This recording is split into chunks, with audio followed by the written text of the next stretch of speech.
Hi, good evening. It's me, the lady, always warning people that Donald Trump is an admirer, an acolyte, an apprentice, if you like, of Adolf Hitler. I'm the granddaughter of Holocaust survivors, and I made a video that went a little viral in 2018 warning people that I heard the echo of Hitler sentiments, Hitler rhetoric, Hitler life worldviews in Trump's speech, and in fact, in the online small audience attack ads from the Republican Party. They've been prepared to benefit from Donald Trump's approach for a while. And I hashtagged Eminem because President Obama used Eminem's song lyrics today to comic effect in a speech to say, oh, he was nervous to to speak after Eminem. His palms were sweaty, arms heavy, mumps, vomit on his sweater already, mumps spaghetti. The audience loved it. And I think it's great that Eminem is stepping forward at this point in time. He already made a rap about what he thought about Donald Trump, but he stood with Kamala Harris to show people that in order to safeguard the United States and indeed the world from the rise of a tyrant who has made it very clear he admires and wants to emulate Adolf Hitler, that in order to prevent that outcome, we need the peaceful pathway of voting for Kamala Harris. It's a fairly straightforward pathway. It's an economically helpful pathway. Trump caused a manufacturing recession in 2019 with his blanket tariffs, with his overuse of tariffs against American trading partners. We have the chance now. It takes work, it takes conversations, it takes listening to a quality and varied media diet in order to have quality information and not just vibes that you inhale from Facebook or Instagram or Fox News or 4chan telling you that Trump's pie in the sky promises will somehow benefit from you. Trump is a thief, and he lies to you in order to make you more at his mercy and weaponize your gullibility to give himself power so that he can then charge taxpayers more, 300% markups to have social security, what are they called? His security detail ride in marked up golf buggies, stay in 300% marked up hotel rooms, and drink 300% marked up bottles of water. But worse than that, to sell out American interests to despots in adversarial foreign governments, such as the government of Russia, Saudi Arabia, China, and North Korea. He wrote love letters to Kim Jong-un, and that's because, as Kamala Harris wisely points out, Vice President Kamala Harris wisely points out, a man that you can cajole with flattery and with favors is not a safe person to entrust the reins of a country, and certainly not a country as critical as the United States, which is the geopolitical leader of the free world. And the safety of Europe is contingent on NATO holding. And with Trump in office, he would withdraw from NATO, he would crumble that institution in order to give his pal, Putin, free reign over invading whatever country he wanted in Europe. Just as Hitler was able to take advantage of passivity in Neville Chamberlain's leadership of England to invade neighboring countries. Oof, pardon me, got a cough. All right, let's have a listen. It's very important. We're going to listen to Nicole Wallace because she took the gloves off tonight to present the unvarnished reporting taken from Trump's aides who made contemporaneous notes about what Trump was saying in response to things that happened. And an American service member lost her life. She was murdered, and Trump had offered to pay for her funeral and asked the family to send him a bill. And she had been born to Mexican migrants. Vanessa Guillem, I think, but we're going to listen to Nicole Wallace's voice. She is reporting from The Atlantic. Listen, my reporting's been similar because John Kelly's actually been on the record for a while now saying that Trump expressed admiration for Hitler frequently, that he would express a yearning for the kind of loyalty that he believed Hitler's generals had. And John Kelly has said before that he would point out Hitler's generals were actually behind multiple assassination attempts on Hitler, and that Trump would just say, no, it's not the case, or the conversation would end. Anyway, here's Nicole Wallace. And stunning new reporting out of The Atlantic on the heinous racism and contempt for the men and women who serve and are injured and die serving our country in the United States military by the man seeking to serve as our next commander-in-chief. According to Atlantic reporter Jeffrey Goldberg, whose body of reporting on this topic is rock solid, Donald Trump, quote, erupted when presented with the cost of a funeral for a 20-year-old Army private, Vanessa Guillen. She was murdered at Fort Hood. Guillen. I'm just going to say, for people who are toying with whether or not to continue listening or not, the Nicole Wallace trigger warning is going to say the unvarnished F word, because that's what's at stake. Oh, I have a rose gold iPhone. It's so relatable. I'm so sorry that this soldier was murdered. And I'm so sorry that her memory is being disrespected now in the media like this through Donald Trump's words.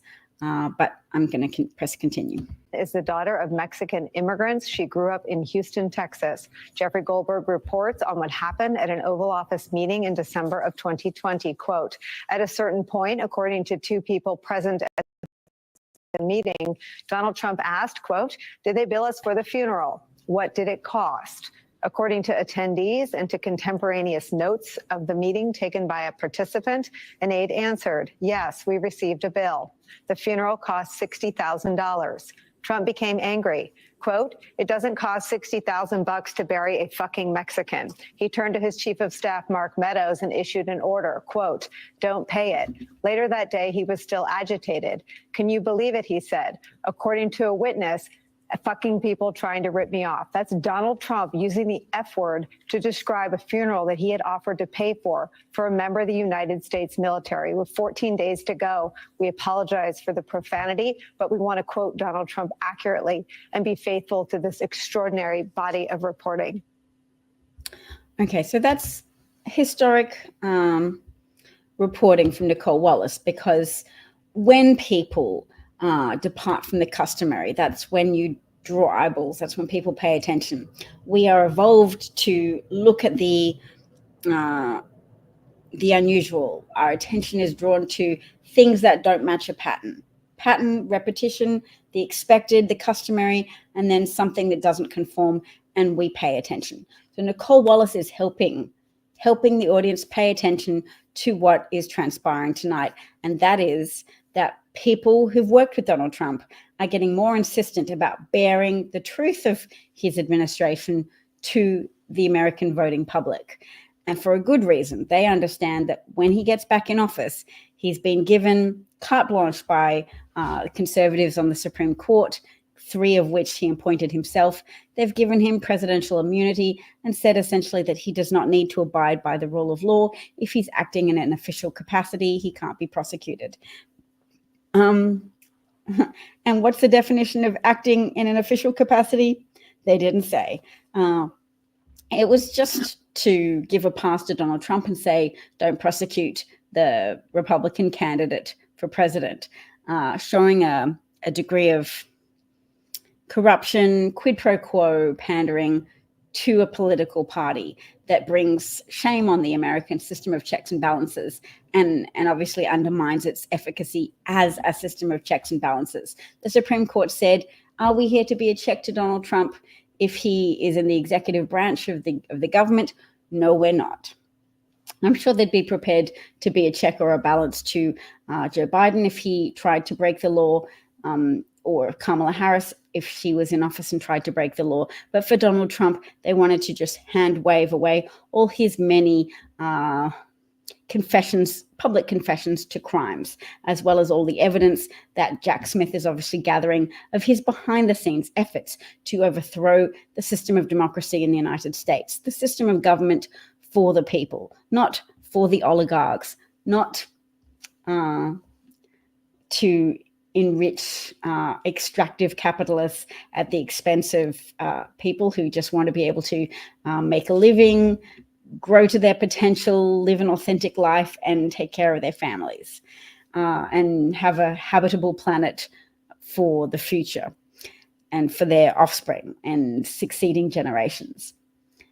You don't even have to have offspring. You can be childless and still want the planet to remain within a temperature range that is commensurate with productive agriculture and survivable weather events. Whereas the trajectory that Donald Trump wants to put us on is to end efforts to mitigate climate change, end efforts to change more energy production, or to facilitate more energy production that is renewable, to instead of subsidizing fossil fuel industries, to at least help nurture into being and grow the nascent renewable energy industry, and to help grow jobs and good paying jobs for Americans.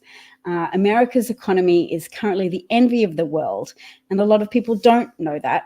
The Economist put out a paper recently called The Envy of the World, how America's economy is performing so remarkably at the moment that it's helping to lift other economies around the world. But that's not the propaganda that's coming out of Fox. And even CNN has a conservative owner who's pandering to the self-serving Republican talking points that deliberately mischaracterize the economy, that deliberately, willfully mischaracterize the direction of inflation. The rate of inflation increase is coming down. And so wages have grown and people's purchasing power is growing. So some of the factors causing inflation are the wars that Putin has started to invade its innocent neighbor, imperiling supply chains. Another cause is COVID impacting supply chains, and someone who had really a negative impact on how COVID was managed around the world, because the United States sets an example.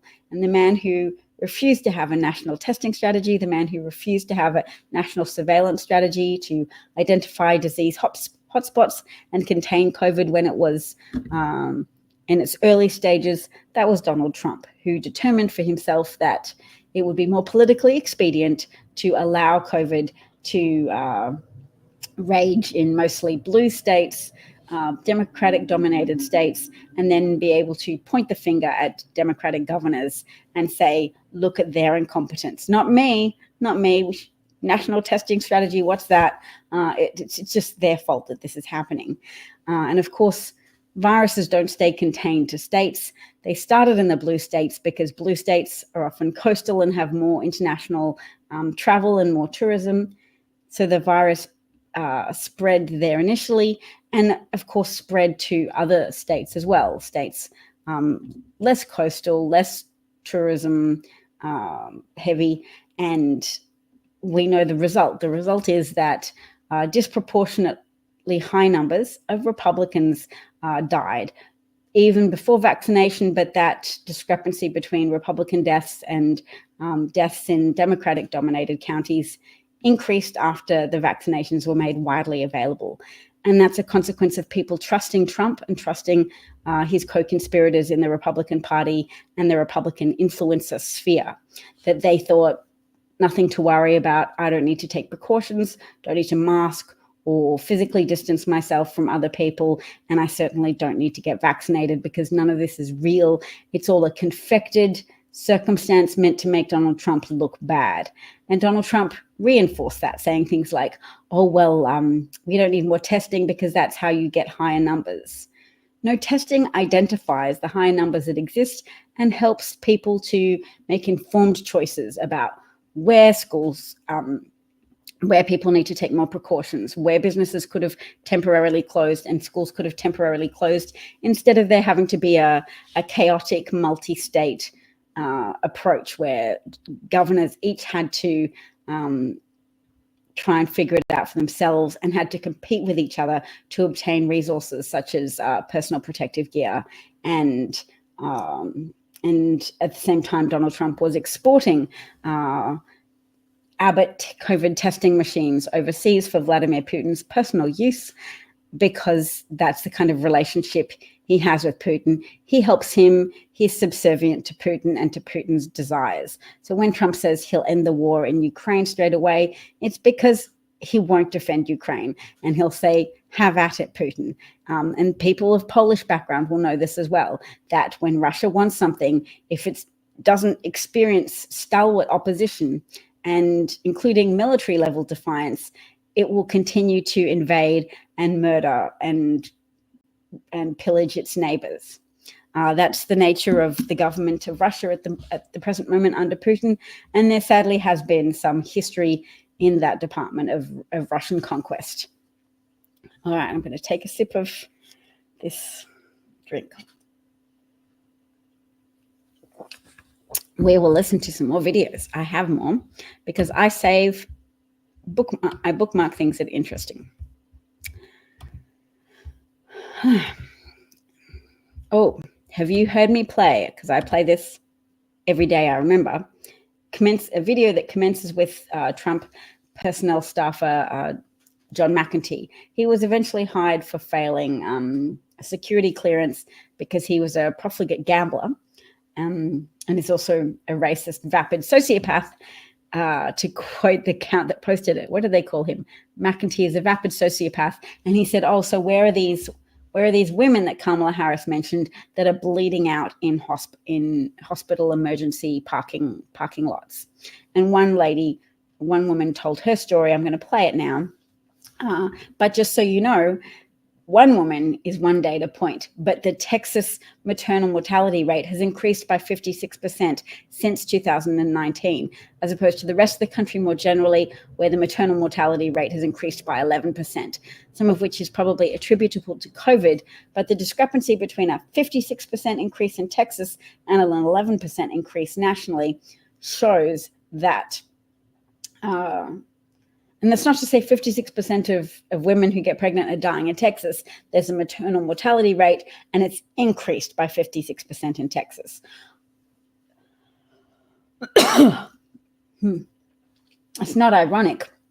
It's just sad and predictable that in all of the states where there are abortion bans, maternal mortality rates are higher and infant mortality rates are higher because of the sadopopulistic bent of Republican policies that say, yes, if God has allowed you to become pregnant, then God intends you to carry the pregnancy to term. Should the government have to help you? No, because every man, woman, child for themselves.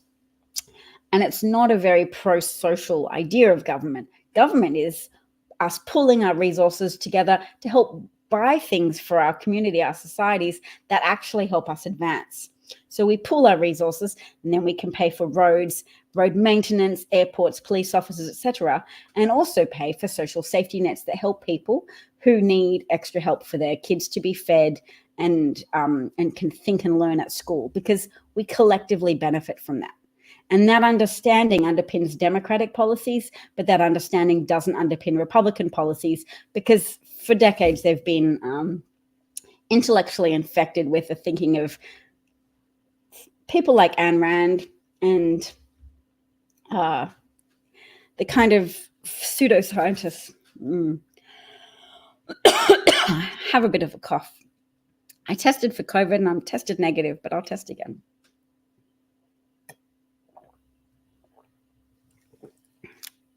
Blech. And I don't really like Diet Coke, but it is helping my throat for some reason. Okay, where are we up to?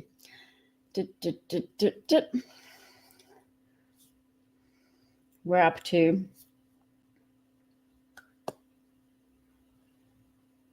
I can't remember. So I'm just going to play this video because it's Johnny McEntee, a former Trump staffer, fired because he failed a security clearance because he had lost so much money gambling that made him vulnerable to targeted influence from hostile foreign agents. And then Trump hired him back again as a personnel staffer. Can someone track down the women Kamala Harris says are bleeding out in park? Present. I'm right here. Women Kamala Harris says are bleeding out in park. Present. I'm right here. I had a 19-day miscarriage in Idaho because of the abortion regulations. I was turned away not from one ER, but 2 ERs, technically 3, because I walked into one and they said they wouldn't help me and I had to walk out. On day 8, I went to the 3rd official ER that I got checked into, and I never did receive a DNC. They gave me 1 dose of pain medicine in 19 days. I'm just interrupting Carmen to say that a DNC is a dilation and curettage procedure. It's like a scraping out of fetal remnants from a uterus, because if there's stuff remaining in a uterus that hasn't been expelled, the sepsis can spread from your uterine contents to your bloodstream and you can die. And women undergoing an incomplete miscarriage of a wanted pregnancy, nothing to do with abortion, just a spontaneous, natural occurring miscarriage. It's very important for people to know this, because often people suffer from the naturalistic fallacy, the idea that if you're pregnant, it's God's intention or it's natural, therefore it's good, and therefore no harm can come to women. Harm can come from pregnancies. Women can experience pregnancy complications that require a DNC. But because of abortion bans, DNCs have become legally contentious in hospital emergency rooms. And doctors have expressed unease before the bans were passed and OB-GYNs have testified and said to committee hearings, our medical judgment will be compromised by this legislation. We will be hearing from lawyers working within hospitals saying you can't treat this patient. We will not be able to exercise our full and free medical judgment.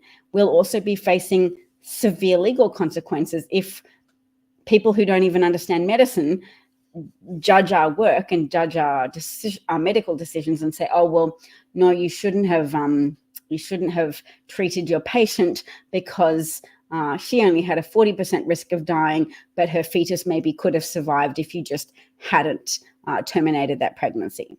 There's a host of conditions that can occur to complicate a pregnancy or a spontaneous miscarriage, or even an unsuccessful incomplete abortion. All of those conditions can have these secondary conditions, placental abruption, a septic uterus, premature rupture of membranes, chorotic amnionitis, placenta previa, severe preeclampsia, of course, ectopic pregnancy. All of these things, you may not know, you may not have heard of them, you can look any of them up. They can happen to women. They can happen to women regardless of whether they wanted to carry a pregnancy to term or not. And they're things that require medical treatment, and the medical treatment that those conditions require is abortion. And you might be making the cognitive error of going, oh, it's not abortion if it's dealing with a medical complication. Oh, it still is. It's still an abortion. It's still a DNC procedure, and that procedure is now off the table for doctors in multiple Republican-governed states, unless they can confidently say that a woman is at risk of dying, which means that women only at semi-risk of dying have been bleeding in hospital parking lots. And we're going to hear Carmen tell the rest of her story. But I'll be damned if I'll go quietly into letting fake, pious, deluded, superiority complex people jeopardize my life or the lives of people I care about. And that includes all women. I care about the lives of all women and care about preserving them from being jeopardized through denial or delayed medical care that they need if they experience a complication with their reproductive system. Take it away, Carmen. Continued to suffer exponentially for the next 11 days. I blacked out in my hallway due to blood loss. I stopped eating, so my daughter stopped eating. So I had to eat with tears running down my face because it was actually painful to eat because I was in so much pain. Everything hurt. But my daughter needed to eat, so I was not about to make her not eat because I wasn't eating. I developed a heart condition called AFib.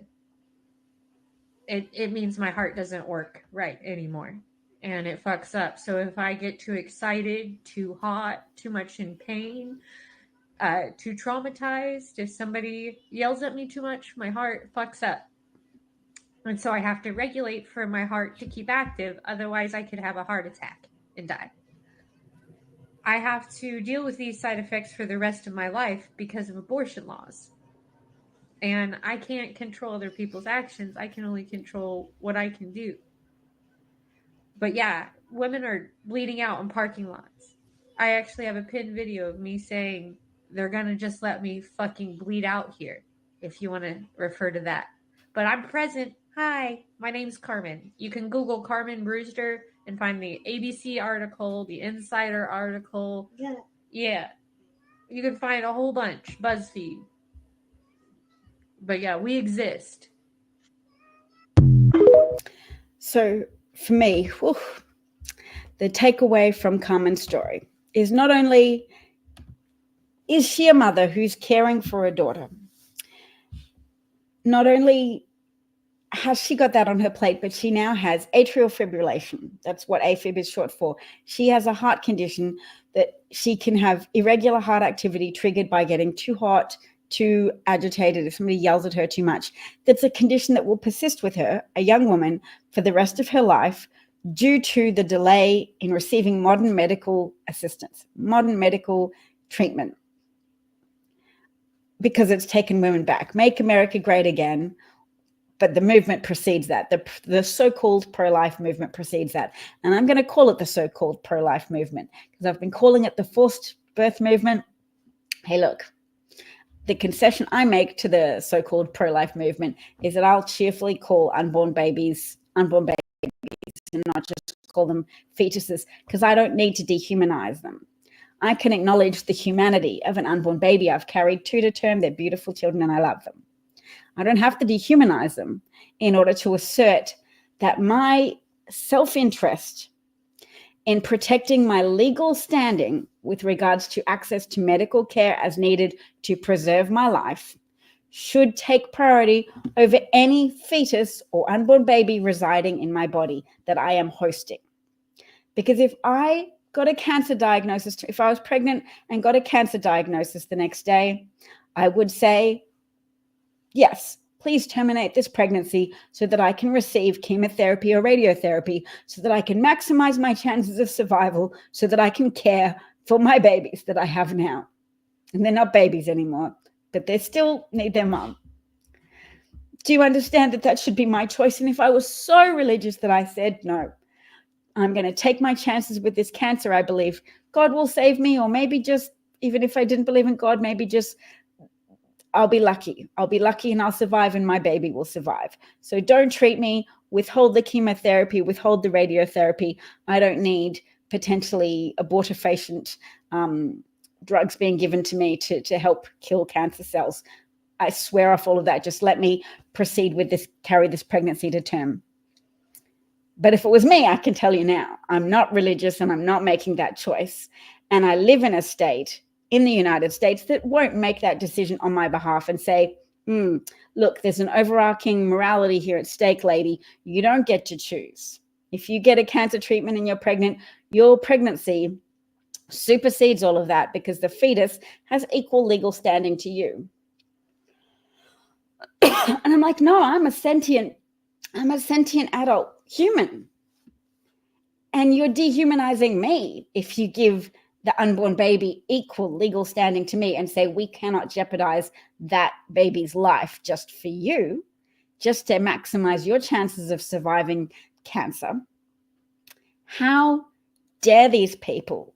How dare these people relegate women to a lower legal standing than an unborn baby that has never taken breath? Because an unborn baby is easier to project on.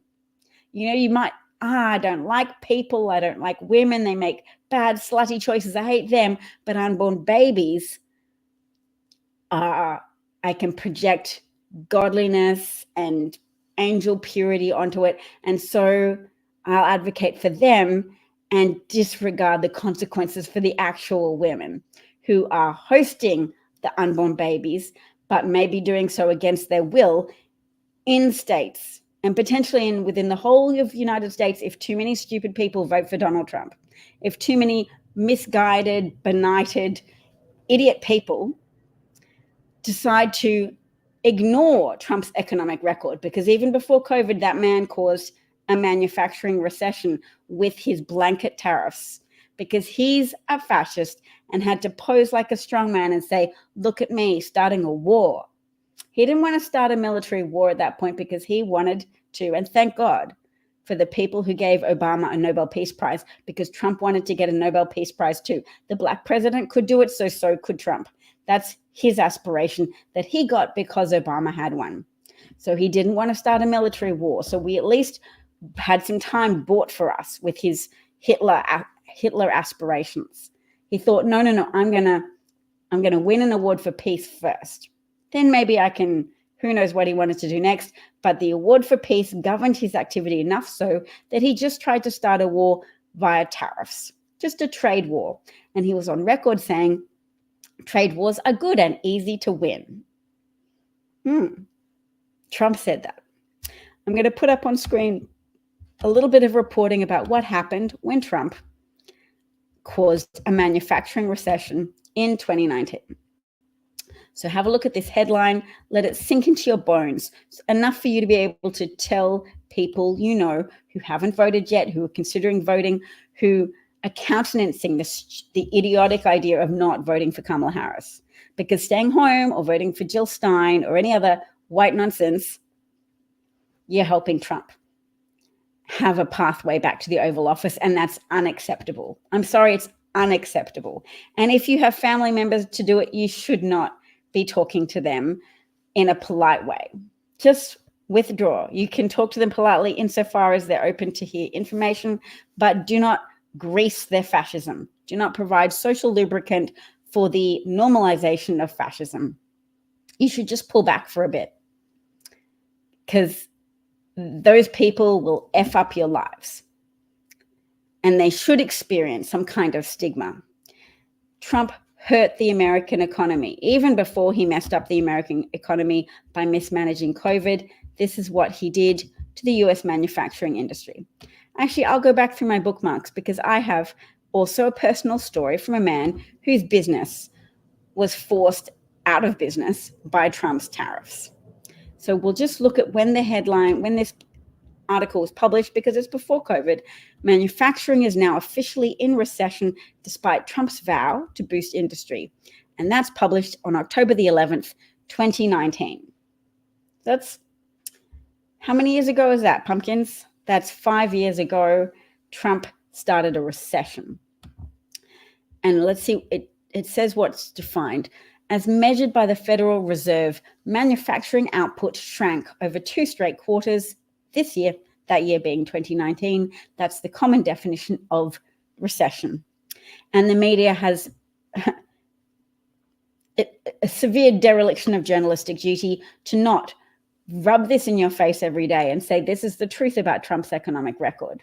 Massive dereliction of duty, because also it's highly likely that this manufacturing recession that wasn't widely reported on, that was at the beginning of its media narrative trajectory. LA Times published this. It was building up steam. It hadn't reached enough awareness yet that the New York, that legacy media felt that they had to run with it. Or that the talking heads, the things that actually connect with a wider range, with a bigger audience, because there's talking heads saying it and not just text that people have to engage with, because a lot of people don't have time to engage with text. A separate, widely followed index drawn from purchasing managers showed September's contraction in manufacturing was the steepest since June 2009, with production, inventories, and new orders all falling. So yes, that was a George H.W. Bush created recession. Would you have guessed that 10 out of the last 11 recessions in the United States, and you can look this up, have commenced since World War II under the auspices of Republican presidents? That's right. Republican presidents have overseen 10 out of the last 11 recessions in the United States since World War II. Republican presidents. Why is it? Because they talk a lot of talk about being pro-family and pro-things, but their policies have been geared towards pandering to mega donors, creating tax cuts, pandering to vulture capitalism instead of well-regulated capitalism, and disfavoring social safety nets that actually allow societies to be more cohesive and functional as a whole when the most vulnerable members are offered the help they need to become more productive and more incorporated into society instead of falling off fiscal cliffs that they could have made it through with a bit of social safety net at the right time. And those type of policies have shrunk the economy, contracted economic activity rather than expanded it. Whereas the democratic policies that have helped people have helped make more people be in a position to start businesses, to stay employed, to feed their families and have children who've consumed enough calories to be able to focus and learn in school, and have contributed to the success of American societies and communities. All right, so we looked at US manufacturing being in recession in 2019 as a consequence of Trump's tariffs. Oh, you don't believe me that it was the tariffs? After adding nearly 500,000 jobs in the prior 2 years, which Trump frequently stressed in hard hat rallies throughout the Midwest, manufacturing employment has stalled. And what does that tell us? It was momentum from the previous president, President Obama's policies that helped him have 2 years of growth, and then his own policies the effects started to kick in. Took a little while. Instead of healthy job growth, manufacturing downturn could prove to be politically damaging for Trump, who rode to the White House on enthusiastic support from blue-collar workers in key states and his promise to revive America's coal, steel, and other industries.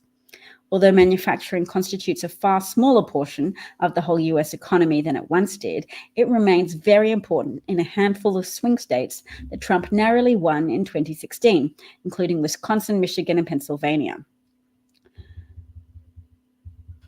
But analysts... Okay, in the months before the 2016 election, it didn't help Hillary Clinton's prospects that manufacturing was on the skids and factory jobs were shrinking, thanks to a drop-off in energy-related investments, a strong dollar, and lackluster demand for American goods in emerging economies. Some of those factors are again weighing against American industry, but analysts and business leaders say the single biggest restraint on manufacturing this year has been of Trump's own making: excessive use of tariffs and his trade wars with China and other countries. Look at me. This prompted Trump to try and change the headlines by going to the Chinese government and begging them to sign a trade deal with him because he needed to crowd out the headlines. He's very adept at manipulating what stories are dominating the media. And when COVID was becoming a problem in China, Donald Trump saw that as just an avenue to kiss up to President Xi of China and say, oh, I'm going to tweet about what a great job you're doing. You're fantastic. Please sign my trade deal. When did he sign that trade deal with China? January 2020, the same time as he was lying to the American people to minimize the significance and severity of COVID. Trump lied and lied and lied and told the truth only to Bob Woodward, who he spoke to on the phone and said, yep, COVID is airborne. It impacts more than the elderly. It's quite serious. But to the public, did he tell that? No. And when confronted about those remarks later on, when audio of those interviews with Bob Woodward was played to the American public, he said, well, I wanted to be a cheerleader for the United States. A cheerleader. The commander-in-chief of the United States lied about the severity of a threat. So failed to alert people to the need to take behavioral steps to contain the spread of this pandemic, and so protect their families, their communities, their economy as of the country as a whole. And he let it rampage. He did so with this motivation that I believe is under-discussed, the motivation to protect a trade deal that he needed signed in order to cover up the manufacturing recession that his idiotic tariffs had caused. So I'm just reading back to the article again. Of utmost concern has been Trump's confrontation with China, the world's second largest economy. Many American firms have major operations there.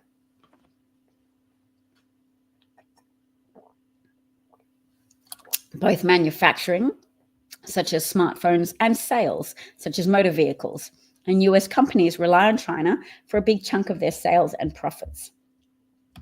US businesses have put off spending on major equipment and buildings as they've sought to look through the fog of a swirling trade conflict marked by Trump's haphazard tariff actions and on and off again negotiations.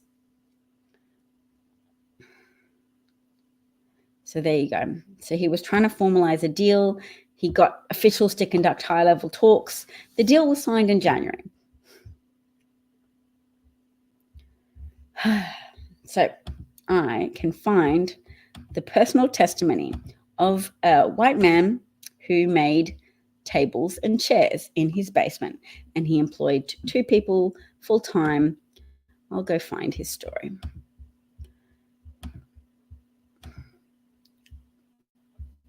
Because I bookmarked it.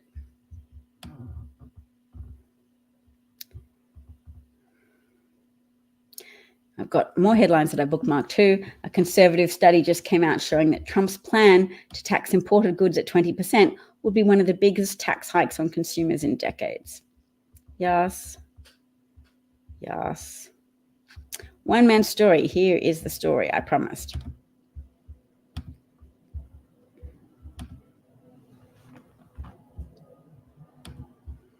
Of how Trump's tariffs destroyed his business. Always taking a little while to load. That's okay. Feel free to chime in with a comment. Maybe I can't see comments, but I'm not seeing any comments. That's all right. If you want to make comments, I respond. Sometimes I'm a bit sassy to people who make ill-informed comments. So the other day there was a commentator who said he was going to report me for COVID disinformation. And I said, what COVID disinformation? And he said, you said that COVID causes heart attacks and causes an increase in heart attacks and strokes. And that's not COVID, that's the vaccine. And I was like, okay, dude, go ahead and report me for that.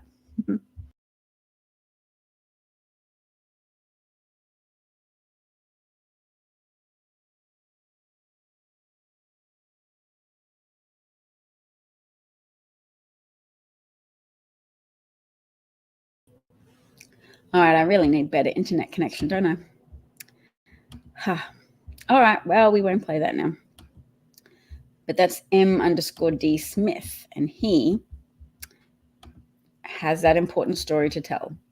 His ability to make profits from importing lumber from China and then having two Americans he employed full-time to craft into tables.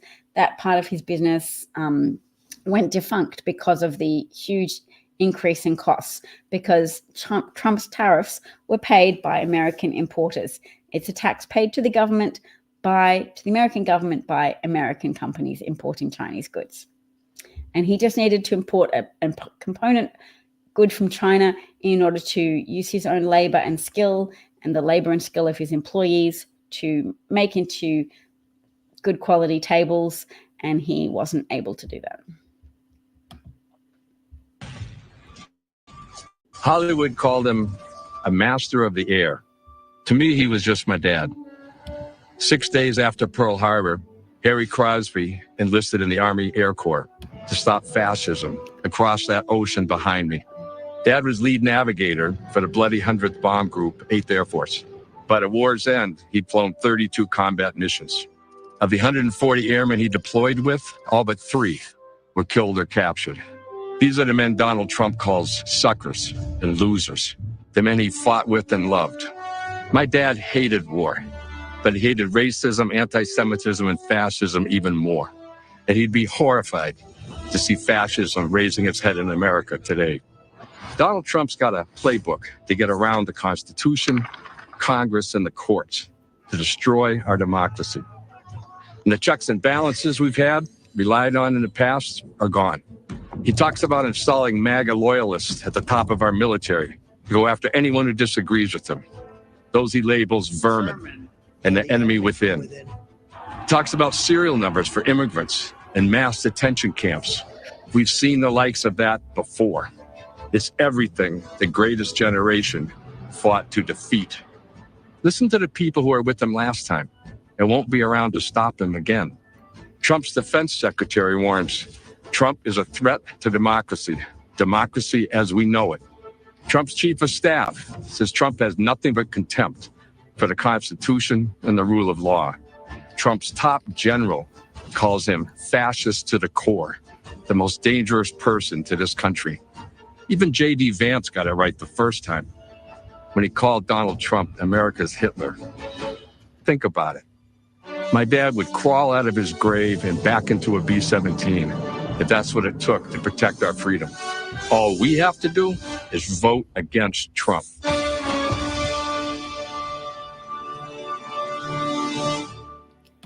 It's true. It is much easier to defeat fascism in its nascency. It's hard to work against state-sanctioned government violence once you let a fascist shrug off checks and balances and grow into all of their aspirations. And Donald Trump aspires to be like Hitler.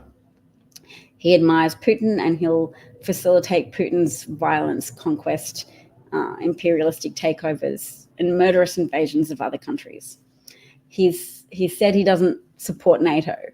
He doesn't think it's a good idea. He's said in many ways, many things that he will do to help Putin. He called Putin a genius for invading Ukraine. For anybody who's trying to punish Kamala Harris for Israel's war against Gaza, against Hamas in Gaza, Trump is friends with Netanyahu, and Netanyahu will only be emboldened. And he's probably been holding off from peace talks in order to politically disadvantage Kamala Harris.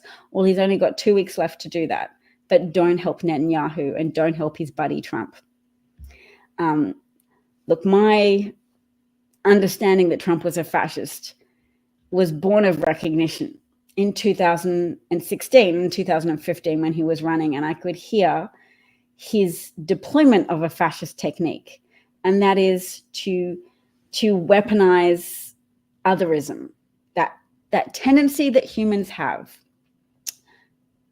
to be susceptible to rage baiting against a vilified minority group. So if you've already got some racism or some suspicions of against Muslims or against migrants in Mexico, you are more susceptible to a con artist fascist who will weaponize your hate and your fear and your protectiveness. Because it's not all born of just evil hatred. That hate, that fear is born of a desire to say, well, I should protect my family, my interests, and also if I identify as being special because of whiteness, and white Christian Americans are better and more superior to others and more deserving, then you are more susceptible to a fascist exploiting those beliefs that you have. Trump understood that. He understood that he could weaponize the Fox audience that had been brainwashed by hearing repetitious messages for years, for decades even, that dwelt on crimes committed by migrants in order to present migration as a bad thing rather than as a cornerstone of American excellence, or rather a significant part of the engine of American excellence. He knew that Fox News, run by former Australian citizen Rupert Murdoch, had been drilling that message into its audience's head for years, because Fox isn't a news outlet. It's an undisclosed arm of the Republican Party. And Rupert Murdoch uses his media creations to get leverage over politicians so that he can line his pockets more handsomely and get more subsidies and more tax breaks. He's an investor in fossil fuels as well as a media magnate, but his media platforms are just branches of a propaganda arm used to leverage more taxpayer money into his pocket. All right, I better go to bed so that I can rest this throat. I'm not in 100% health right now, but there's only 2 weeks left. Early voting is enthusiastic. It shows that there's a determination on the part of sane, relatively unbrainwashed American people to keep the fascist out of office and to vote for Vice President Kamala Harris and her running mate Tim Walz for a sane, functional United States government, just at least the executive branch. The presidency, the administration isn't the only part of government. There's also Congress. Kamala Harris needs the Senate and the House to have a functional government that can deliver on policy. Look at the Republican majority in the House. It's deadlocked all legislative efforts. They can't deliver on anything other than just spam to malign Joe Biden. And yeah, sure, they succeeded insofar as they undermined his campaign for re-election, but that's okay. Joe served the public well. Hopefully he can bask in love and admiration and appreciation from those who understand what he did in stepping up in 2020, 2019 to defend the United States from its fascist threat then. The fascist threat continues, but Kamala Harris is better placed to combat it because she's younger and can give that vitality and clarity of articulation. Joe Biden is mentally sharp, but as he's aged, his stuttering has come back to bother him a little more. You can hear there's a little less crispness in his consonants, and it's a product of age. He's done amazing. Props to Joe, and thank you for the patriotism and selflessness that he showed in, even as the president of the United States, the most powerful man in the free world, saying, okay, I hear the arguments. I will step down and make way for Kamala Harris and endorse her, so that his vice president, who he had helped elevate as being, making her a high profile leader, so that people could then more easily come to terms with, yes, she can be our president. She's been a breath away, a heartbeat away from the presidency for 4 years. We can trust that she can do the job. And she's broadened her diplomatic ties with governments around the world. She is well placed to step in and do an excellent job for the United States, and has a solid understanding of how to keep America's economy moving, how to fuel that excellence in small business growth, in helping students not be, or former students not be burdened for decades upon decades of their lives with debt that has cumulative interest rates, because that's horrendous for people to be paying back multiple times over what they actually borrowed, because their degrees are earning interest charged on parts of the loan that haven't been paid off. Do you understand how wicked that is? Because getting a degree helps your society, not just yourself. If you're a teacher and you've taken on a lot of debt so you can become a teacher, your job is helping enrich America. And you shouldn't be subjected to crushing debt as a consequence. And Kamala Harris understands that, and she and Joe Biden took steps to help relieve people of debts that they had been paying off for years. So if you qualify because you've made a certain amount of payment, you've already paid off the principal of your debt. And now you're just dealing with this crushing cumulative interest, compounding interest. That's not just interest on what you borrowed initially, but interest on the interest. That's too great an economic burden to bear. And it's inappropriate for people who are effectively helping the public, even if they're an engineer, people with higher degrees, people with any level of tertiary education are giving back to society an additional layer of reward because they've undertaken an extra course of study that enriches not just themselves, but those around them. So thank you to the people who understand that and have helped relieve some of the crushing, long-standing pressure of compounding interest. Simple interest is just interest charged on the principal. Compounding interest is interest that you pay on the interest that you haven't finished paying off yet. And it means your debts can grow exponentially, even as you slave away. So teachers have to take on second jobs in the summer. So teachers have to take on second jobs and not see their families.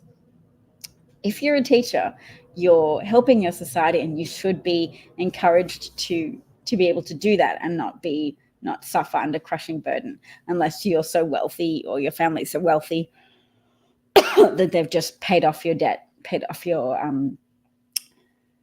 debt for you straight away after graduation. It helps middle-class people get a degree, give back to their society, their communities, and not be crushed financially. Thank you. It's reasonable, and it helps the economy grow. When people have disposable income that they can spend on goods and services, and they can engage with the American economy and not just keep feeding into a debt machine, that is beneficial to the American economy. So there's a lot of Keynesian economic principles that understand that when governments invest judiciously, not spend excessively, but judicious spending on the actual people, they understand that debt in and of itself is not the worst thing in the world. Failure to invest in the people of the United States is the worst thing in the world. That causes economic contraction. That creates more desperation and people being driven off a financial cliff. And some corporations prefer that because they don't want people to have the energy to organize for better working conditions or fairer pay. They don't want people to be in unions. They want you desperate, unable to spend time with your kids and help them with their schoolwork. They want you having a second or third job and being tired, because it makes you more exploitable and it leaves you with less energy to join a union and push back. Not all unions are perfect. There's corruption that has occurred within unions, as well as corruption in corporate management teams. But nevertheless, it's still important for the dynamics of human power to be balanced out, to have strong unions, well-regulated strong unions, and well-regulated corporate activity. And then people benefit. People then suffer less from polluted air and water that increases their cancer risk, that increases the likelihood that their children will die of leukemia, or that they themselves will die early of lung cancer or pancreatic cancer. It's important what we allow corporations to put into our atmosphere and into our water systems. And Trump is not only going to give immunity to police officers for any crimes they commit, he's going to give immunity to corporations so that they don't have to reduce their profit margins by taking even a minimum standard of care about how they dispose of their factory byproducts. You know, sometimes it costs a little more to dispose of things carefully, to contain, to add things to your chemical byproducts so that to make them less toxic. You know, it costs money. It costs money to protect people. And some corporate leaders are so invested in increasing their profit that they actively don't care if they're causing you cancer, if they're causing cancer rates to rise, if they're releasing carcinogenic agents into your air or water supply systems. Anyway, good night. I said I'm gone. And I'm going. Take care, everybody. Thanks for tuning in. Thanks to any replay viewers. I'll hopefully come back and broadcast some more tomorrow. I'll try and take something for my cough. Take care. Please help with the Get Out the Vote effort. Please help talk to your family members, your social circles, your friends and acquaintances. Just drop in some nuggets on why it's better to vote for Kamala Harris than to vote for Trump or to stay home or vote for a third party.